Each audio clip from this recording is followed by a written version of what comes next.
maia, tātou tāpua I atu I le atua. Ia outou pepese atu I a Iova. Ia outou whaafetaia lona suafa. Ia outou tāla I atu lana whaolatanga I le aso ma le aso. Ia outou tau atu lona mamalu inu ese. Maona vavenga inu umalava. A wā e sili Iova. E tusa fo I ona matuavi ia o ia. E sili ona matautia o ia I atua uma. Amen. Anganga pa I ae. Le anganga anga tonu ai la mātou tāpo inga. Wha mole mole a fio maia. Papatiso ma wha uina I mātou. Ina ia mātou whaia o le nei tāpo inga. I le anganga atoa ma le wha maoni lava. Yesu Keriso o mātou o le matatalo atuai. Amen. O le a tātou pese I le pese ua saunia.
Whaitau ina a whionga pa ia le atua.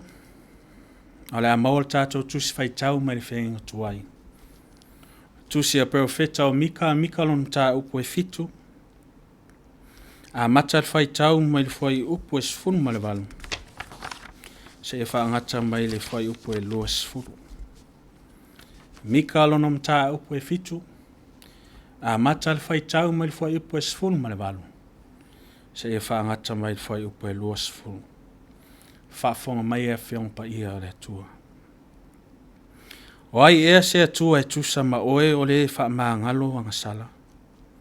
Ma ua le manatua soli tū la fono a e o totoe o lona tofi. Na te le whaamoe pea I lona to asa. A wae fia o ia I le alofa. E toi alofa mai o ia ia te I la tau. E whaato I lalo ina e ia a tātou a mio le tonu. E te lafo fo ia la tau angasala uma I melo loto o le sami. E te wha o le wha maoni ia ia kopo. O le alofa ia apera amo. Sa e tauto ai o mātou tamā talu mai o na pō ana mua. Talo le anganga o le atua, na te whapula ma whaamana malama, ana fionga o tātou whaitauina i le nei aso. Mai atu maupea ia te iolo na lava vi inga, nei se i o whaavavau lava. O le launga swafa le tamā le alo ma le anganga pa ia. O le a maua se matua mai le tusi lea na whaitauina whenga tuai, tusi e profeta o Mika alona mta upo e fitu. Ai wa o fili el fwa upo e sfunu ma le iwa e whai mo tātou matua, mai wha apea alona toi whaitauina. E toi alofa mai o ia ia te i tātou. E wha ato i lalo ina e ia tātou a mio le tonu. E te lafo fo ia lātou angasala uma i melo loto o le sami. Wha mai le manatu au tu o le tusi whaitau aso o le kālesia me tisi. O le atua laveai. O le atua laveai. A soli tu la fono tangata Samoa. Ona mōlia lea i le fale o matai. O e ua tōwhia e soala upule, e whaamasino, ma o loo iai le pule, e whaasalaina ai le o mōlia. O aso nei, a soli tu la fono le tangata. Ona mōlia le le ofisa o whaamasinonga. E iai le whaamasino, na te whaavae ina o na whaiunga i molianga, o pine whaamau, ai maise o moli mau. Ona tuu atu lea o le whaasalanga. O le tusi lea o Mika, ua mōlia le nuu a Israelu, wo whaatasi ma le profeta, se italia le whaiunga le whaamisino sili. O le atua lava lea. A wawa soli tula fono le nuu o le atua, o whaangaloina fo i le whengainga nosi maia. Ma whaia miu e le tonu i luma alon singa whanga pa ia. E ao na whao o le toa saa le atua. O le whaamasinonga tonu. O le sala, o le oti. Peitai. E a mata lava tātou tusi whaitau. I le pese ma le alanga o le perfeta o Mika. Ai sea. A wawa mau tonu le profeta o le atua lavea. O se atua e tu uava noa. Ua iai le whaamoe ola o le nuu o Israelu. La winga tonu lava leo le ingoa Mika. Lea whaamatala i upu wa amata ile tusi whaitau whai mai. O ai ea se atua e tusa ma oe. E whaamaa ngalo angasala. Ma ua le mana tua soli tu la fono. Ona whaamatala le profeta o Mika. Le atua e whaamaa oni il whea ngainga nosi. Hamai fwa ipo e luasfulu. E te whaao o le whaamaa oni ia Jakopo. O le alofa ia Abraamu. Sa e tauto mai ai o mātou tamā. O le ala leo le anganga whaaftai e pei o ne iai o tātou matua e le nei aso. A wao le atua alofa. Ai whaafonga i upo whai mo tātou matua. E toe alofa mai o ia ia te i tātou. E whaato i laloina e ia o tātou a mio le tonu. O whaonga e profeta le vaonga ngana o le taua. Whaato i laloina. O lona winga e whaaumatia. Ia o tātou a mio le tonu. Le alofa lave ai lea o le atua.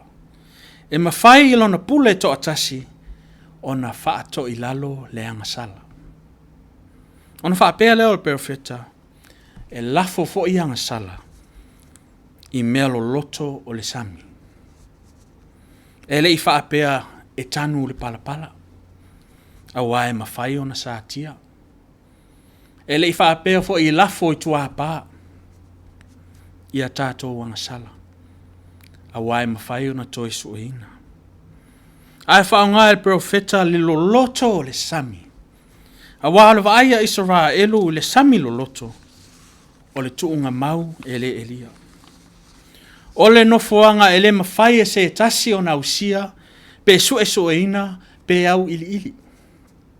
O na e loloto, e lau tele, e wha pe nā le alofa lawe ai a le tua. Samoa e tuu awa noa le atua. O le atua lawe ai. E ui lava i o tātou se ma o tātou ngasala, o tātou soli tu la fono, o le atua lava e tausi whiangainga. I le male nei, e ao na tātou wha maoni, ma tausi le whiangainga maia. A wā na ia o ina mailo na alo e tongi ola, ma wha maa ngalo ai o tātou ngasala, ina ia tātou maua le ola e wha vavau. O le atua e lawe ai. Ono Yesu. Amene. Tātou talo. Le atua lawe ai. Le atua tu uawa noa. Le atua o le alofa fua ma le alofa muti muti vale. Le ala leo o mātou mai ai o luma i le neitu la le aso. Se ia vatu le anganga o le whaaftai. O le wha manu ma le wha ne tanga. Au wau o e lava o le atua lawe ai. E ui lava o mātou lava o tangata e le tonu i le tātou vāna nofo ai. E le wha maoni le tātou whiangainga. Pei tai o e lava o le atua tu hawa noa. O e o le atua na te wha to i lalo ina o mātou angasala. E te la fo ina fo i le loloto o le sami. O lo alofa lea ua manui ai lo atu nuu o Samoa. Mai lava i ona ao se o lava i ona iu. Whaaftai mo le nei aso fou, o fuafuanga ma lava singa. Ai mai se fo i le malosi o whaafouina. Whaaftai tele le alofa, whaaftai le anga lei. Awa ua manui ai lo watu nuu o Samoa. Whaaftai o whiongo pa ia o mātou whaitauina, e o ai e whaatonu i mātou. Ai mai se foi o lo nganga pa ia o lo mātou fisosoani sili. A lo mātou whaaftai le ali ie, ono lo walofa lawe ai na e awina mai ai lo walo Yesu Keriso. Ina ia sausauina ai o mātou sese, ma o mātou a meo le tonu. Whaamangalo i mātou. Whaamangalo lo watu nuu o Samoa. Pe a whai o le whaavai i ate oi. A whai o mātou le whaamaoni le whiangainga no sima oi. Le ali ie. E whaatau wa alava i mātou. Au mātou tatalo a vea ia le toto lo walo pele o Yesu Keriso. Ina ia whaamangalo ina ai i mātou. Ia lo whamaia le ali ie.